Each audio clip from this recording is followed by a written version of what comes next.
సాగుతున్న రైతు బంధు సాగుతున్నది రైతు బంధు ఇంతవరకు ఆ రైతు బంధు పైసలు వేస్తలేరు. ఇప్పటికీ ఎకరం లోపు రైతులకు మాత్రమే అందిన సాయం 12 లక్షల మంది రైతుల ఖాతాల్లోకే నగదు బదిలీ. ఎకరం లోపు వారిలో 10 లక్షల మందికి అందని సాయం. మొత్తానికి ఇంకా 58 లక్షల మందికి ఎదురు చూపులే. సంక్రాంతి లోపు నిధులు సర్దుబాటు అవుతాయా? రాష్ట్రంలో రైతు బంధు పథకం ప్రారంభమైనప్పటి నుంచి యాసంగి పంట సాయం డిసెంబర్లో మొదలై సంక్రాంతి కల్లా పూర్తయ్యేది. కేసీఆర్ అట్లేచేది. ఈసారి మాత్రం రైతు బంధు సాయం సాగుతుండడంతో రైతులు ఇబ్బందులు ఎదుర్కొంటున్నారు. అందుబాటులో ఉన్న నిధులతో పంట సాయాన్ని ప్రారంభించాలని సీఎం రేవంత్ రెడ్డి ఆదేశించిన ఖజానాలో నిధులు సరిపోయే పరిస్థితులు లేవు.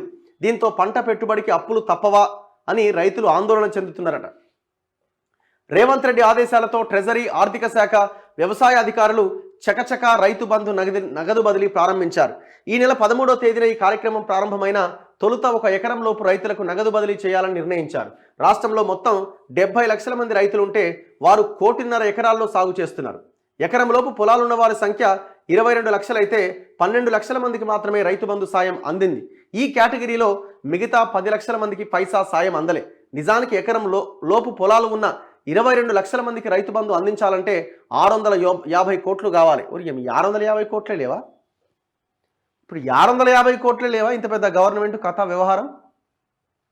ఇప్పుడు ఎకరం లోపు వాళ్ళకి ఇంకా 10 లక్షలకి వేయాలి. 2 ఎకరాలు, 3 ఎకరాలు, 5 ఎకరాలు, 10 ఎకరాలు, 20 ఎకరాలు, 100 ఎకరాలు ఉన్నోనికి కూడా వేయాలి. మరి వీళ్ళందరికీ ఎప్పుడు వేస్తారు? 7,000 కోట్లు కావాలి. ఎందుకు లేట్ అవుతున్నది? దీని మీద ముఖ్యమంత్రి గారు ఒక స్టేట్మెంట్ ఇవ్వాలి.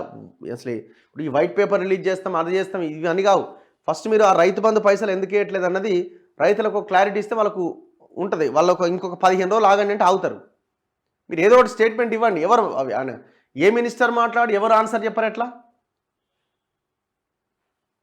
రైతులు ప్రత్యామ్నాయ మార్గం చూసుకుంటారు కదా. వస్తాయేమని వాళ్ళని ఎందుకు వెయిట్ చేయించడం? ఇక ఫలానా రోజు ఖచ్చితంగా పడుతుందని చెప్పండి, ఆ రోజు వరకు వెయిట్ చేస్తారు. ఇప్పుడు ఒకవైపునేమో రైతులు అడుగుతూ ఉన్నారు, వీళ్ళేమో సైలెంట్గా ఉన్నారు.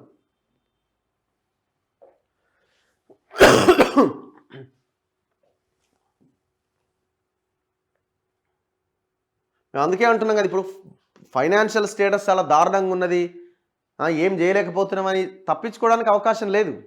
అట్లా మనం తప్పించుకుంటే అది మళ్ళా మరి ఇప్పుడు జనాలు ఏమంటారు, మరి అన్నీ తెలిసిన తర్వాత ఎందుకు ఇచ్చింది మరి అని అంటారు.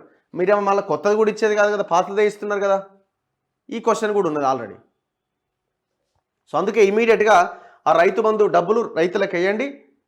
ఒకవేళ ఒక 2-3 రోజులు ఆలస్యం జరిగే అవకాశం ఉంటే ప్రెస్ మీట్ పెట్టి చెప్పండి.